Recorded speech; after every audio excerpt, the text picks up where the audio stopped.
नमस्कार दोस्तों, बहुत बहुत स्वागत है आपका इंडिया नाउ में। और मैं हूं संदीप सिंह पाल। लोकसभा चुनाव को लेकर एक बहुत बड़ी खबर आ रही है और वो खबर है बीएसपी सुप्रीमो मायावती का इंडिया अलायंस के साथ जाने की। जी हां, खबर ये आ रही है कि मायावती इंडिया अलायंस के साथ जा सकती हैं और उनके गठबंधन में शामिल हो सकती हैं। अभी तक उन्होंने ये कहा था कि वो किसी भी गठबंधन में शामिल नहीं होंगी, ना एनडीए ना इंडिया। वो अकेले लोकसभा का चुनाव अपने दम पर लड़ेंगी। लेकिन अब भीतर खाने से और मीडिया रिपोर्ट्स के हवाले से ये खबर आ रही है कि मायावती इंडिया गठबंधन का हिस्सा बन सकती हैं और इसके लिए अंदर ही अंदर बातचीत भी चल रही है। बताया जा रहा है कि उनको इस लोकसभा चुनाव में पीएम कैंडिडेट बनाया जा सकता है। अगर वो इंडिया अलायंस के साथ जाती हैं तो इंडिया अलायंस की पीएम कैंडिडेट मायावती हो सकती हैं। जी हां, मायावती इंडिया अलायंस की प्रधानमंत्री पद की उम्मीदवार हो सकती हैं और इसी शर्त पर वो इंडिया अलायंस के साथ जा सकती हैं। और अभी तक उन्होंने इंडिया अलायंस से और एनडीए से दूरी बनाए रखी थी। दरअसल जो बात निकल कर आ रही है वो ये कि वो इंडिया अलायंस के साथ सिर्फ अकेले नहीं जाएंगी, उनके साथ कई छोटे दल भी इंडिया अलायंस में शामिल होने वाले हैं। जब पूरी खबर का अर्थ यह है कि इंडिया अलायंस हर कीमत पर मायावती को अपने साथ जोड़ना चाहता है और इसके लिए मायावती की पार्टी से बातचीत भी चल रही है और कई नेताओं के साथ मेल मिलाप भी हो रहा है और बैठकें हो रही हैं और इसकी कवायद बीते कई दिनों से चल रही है। और दरअसल अब मायावती को कहीं ना कहीं लगने लगा है कि अकेले चुनाव लड़ना उनके लिए समस्या खड़ी कर सकता है और अगर पार्टी का परफॉर्मेंस इस चुनाव में अच्छा नहीं हुआ तो उनकी पार्टी का वजूद भी खतरे में पड़ जाएगा। इसलिए ये कहा जा रहा है कि मायावती इस बार इंडिया अलायंस के साथ मिलकर चुनाव लड़ेंगी और जल्द ही उसका ऐलान भी हो जाएगा कि वो इंडिया गठबंधन में शामिल हो गई हैं।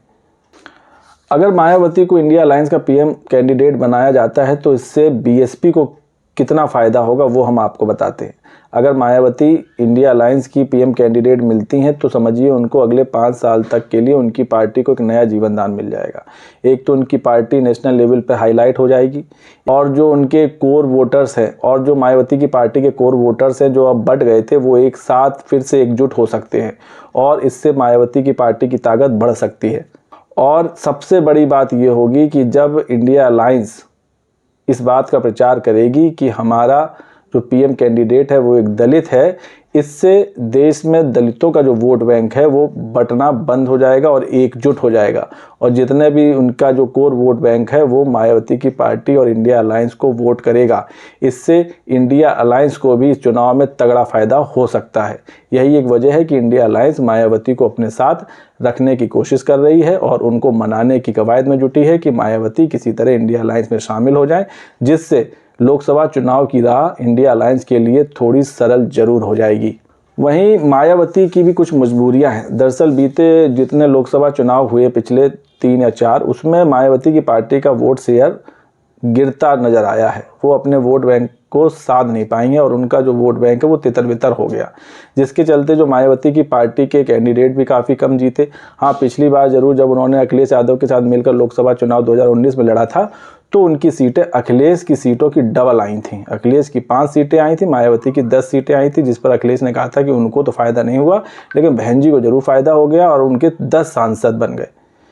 अब मायावती नहीं चाहते हैं कि इस लोकसभा चुनाव में जो उनके सांसदों की गिनती 10 है वो घटकर 2 या 3 पर रह जाए। वो चाहती हैं कि उनके सांसदों की गिनती 10 से 20 हो जाए, 25 हो जाए, लेकिन 10 से नीचे ना जाए। और इसकी वजह यही है कि उनका वोट शेयर भी काफ़ी गिरा है। तो अपने वोट शेयर को सुधारने के लिए और मजबूत करने के लिए भी वो खुद भी इंडिया अलायंस में आना चाहती हैं। भले ही इससे पहले उन्होंने इंडिया अलायंस और एनडीए में जाने से इनकार किया हो, लेकिन कहते हैं सियासत में बयानों वादों का कोई महत्व नहीं होता, महत्व होता है वक्त का, हालातों का। और हालातों के आगे तो बड़ी बड़ी पार्टी क्या बड़े बड़े नेता झुक जाते हैं। तो इस बार एक बार फिर मायावती भी इंडिया अलायंस की हिस्सा बनने जा रही हैं, ऐसा मीडिया रिपोर्ट्स में बताया जा रहा है और ये चर्चा तेज हो गई है। अब हम आपको बताते हैं कि मायावती का वोट शेयर कैसे गिरता रहा। 2019 में जब लोकसभा चुनाव में मायावती के 10 सांसद बने थे तो उनका वोट शेयर था 22%। लेकिन इससे पहले जब 2014 में चुनाव हुए थे लोकसभा के, तब उनका एक भी सांसद लोकसभा की सीट नहीं जीत पाया था। बीएसपी के खाते में 0 आया था, 0, मतलब यूपी में उनका खाता भी नहीं खुला था और उनका जो वोट शेयर था वो खिसक कर पहुंच गया था 19% पर। और फिर जब 2017 के विधानसभा चुनाव हुए यूपी में, तब उन्होंने सिर्फ 19 सीटें जीती थी और इस दौरान उनका जो वोट शेयर था वो था 22%। तो वो अपना वोट शेयर भी बढ़ाना चाहती हैं, अपने सांसदों की संख्या भी बढ़ाना चाहती हैं, इसलिए उन्होंने भी ठाना है कि अब इंडिया गठबंधन के साथ जाकर ही वो अपना ये सपना साकार कर सकती हैं। इसलिए अब मायावती की भी ये मजबूरी बन गई है कि वो इंडिया अलायंस के साथ आके चुनाव लड़ें। और ऐसा नहीं है कि इंडिया अलायंस के साथ मिलकर चुनाव लड़ने का फैसला मायावती का अकेला फैसला है या खुद का फैसला है, ऐसा लोग मान रहे हैं, सोच रहे हैं, लेकिन ऐसा नहीं है। उनकी पार्टी के भीतर से ही कई बड़े नेताओं ने ये डिमांड की थी और ये मांग की थी कि मायावती जी को इंडिया अलायंस के साथ मिलकर लड़ना चाहिए। इससे इंडिया अलायंस भी मजबूत होगा और पार्टी के जो ताज़ा हालात हैं उनसे उबरने में पार्टी को मदद मिलेगी और यूपी समेत देश में उसकी साख बढ़ेगी। और मायावती को इंडिया गठबंधन का पीएम कैंडिडेट बनाने की सबसे पहले जो मांग की थी, सबसे पहले जो आवाज़ उठाई थी, वो आवाज़ उठाई थी बीएसपी के सांसद, मायावती के बेहद करीबी नेता माने जाने वाले मलूक नागर ने। उन्होंने कहा था कि इंडिया अलायंस को मायावती को अपना पीएम कैंडिडेट बनाना चाहिए, इससे इंडिया अलायंस को भी फायदा होगा और बीजेपी से टक्कर लेना आसान होगा, क्योंकि बीजेपी की आंधी को रोकना इंडिया अलायंस के अकेले की बस की बात नहीं है। इसके लिए मायावती को साथ आना ही होगा, तभी बीजेपी के विजयी रथ को रोका जा सकता है। अगर मायावती इंडिया अलायंस का हिस्सा नहीं बनेंगी तो फिर मोदी को रोकना असंभव है, जिसके बाद से अब शायद मायावती का मन बदला है और उन्होंने अपनी पार्टी के नेताओं की आवाज़ सुनी है और कहा जा रहा है कि वो अब इंडिया अलायंस का हिस्सा बनने वाली। वहीं एक और बड़ी खबर निकल के सामने आ रही, वो ये कि इंडिया गठबंधन की सहयोगी सपा ने अभी तक यूपी में 31 सीटों पर ही अपने प्रत्याशियों के नाम का ऐलान किया है, जबकि बीजेपी ने 51 सीटों पर अपने प्रत्याशियों के नाम का ऐलान कर दिया है।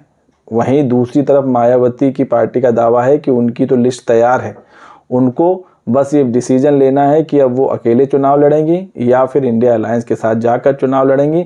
वो बस इसी चीज़ का वेट कर रही हैं, वरना उनकी लिस्ट और प्रत्याशियों की लिस्ट तैयार है, उनको बस जारी करने की देरी है। तो कहा जा रहा है कि मायावती इंडिया गठबंधन की तैयारी से 2 कदम आगे चल रही हैं। उनको बस ये इंतज़ार है कि कहाँ से उनको ग्रीन सिग्नल मिलता है और जो उनकी अगली रणनीति होगी उसके मुताबिक वो अपने कैंडिडेट्स की लिस्ट का ऐलान कर देंगी। वैसे मायावती के लिए गठबंधन हमेशा लकी रहा है, भले ही उनके साथ जिन्होंने गठबंधन किया उनको कुछ मिला या नहीं मिला, लेकिन मायावती के लिए गठबंधन हमेशा लकी रहा है। इससे पहले जब 1993 में उन्होंने समाजवादी पार्टी के साथ गठबंधन किया था तो 12 सीटों से मायावती की पार्टी 67 सीटों पर पहुंच गई थी। फिर 1996 में बीएसपी ने पंजाब में अकाली दल के साथ गठबंधन किया तो 3 लोकसभा सीटें जीत ली। फिर जब 2022 में मायावती ने अकाली दल के साथ गठबंधन किया तो विधानसभा चुनाव में वोट प्रतिशत के साथ एक प्रत्याशी भी उनका जीत गया। वहीं जब 2019 में अखिलेश के साथ चुनाव लड़ा तो उनके 10 सांसद चुनकर आ गए। तो गठबंधन मायावती के लिए फलदायी ही रहा है। ऐसे में अब कयास लगाए जा रहे हैं कि मायावती इंडिया गठबंधन में आ जाएंगी। मायावती को इंडिया गठबंधन के पीछे लाने के पीछे जिसका दिमाग काम कर रहा है, बताया जा रहा है, वो है सोनिया गांधी। उन्होंने प्रियंका गांधी को मायावती से मुलाकात करने भेजा था और उनको मनाने की कोशिश की जा रही थी कि वो इंडिया अलायंस के साथ चुनाव लड़ें, अकेले चुनाव ना लड़ें। और प्रियंका गांधी के मनाने पर अब शायद मायावती मान गई हैं और बताया जा रहा है कि यूपी में उनको 25 सीटें मिल जाएंगी और पीएम कैंडिडेट भी बना दिया जाएगा। इन सब शर्तों पर मायावती इंडिया अलायंस का हिस्सा बन सकती है। अब बस देरी है तो इस बात के ऐलान की कि कब मायावती ये ऐलान करेंगी या इंडिया गठबंधन ये ऐलान करेगा कि मायावती अब इंडिया अलायंस का हिस्सा हैं और दोनों मिलकर चुनाव लड़ेंगी।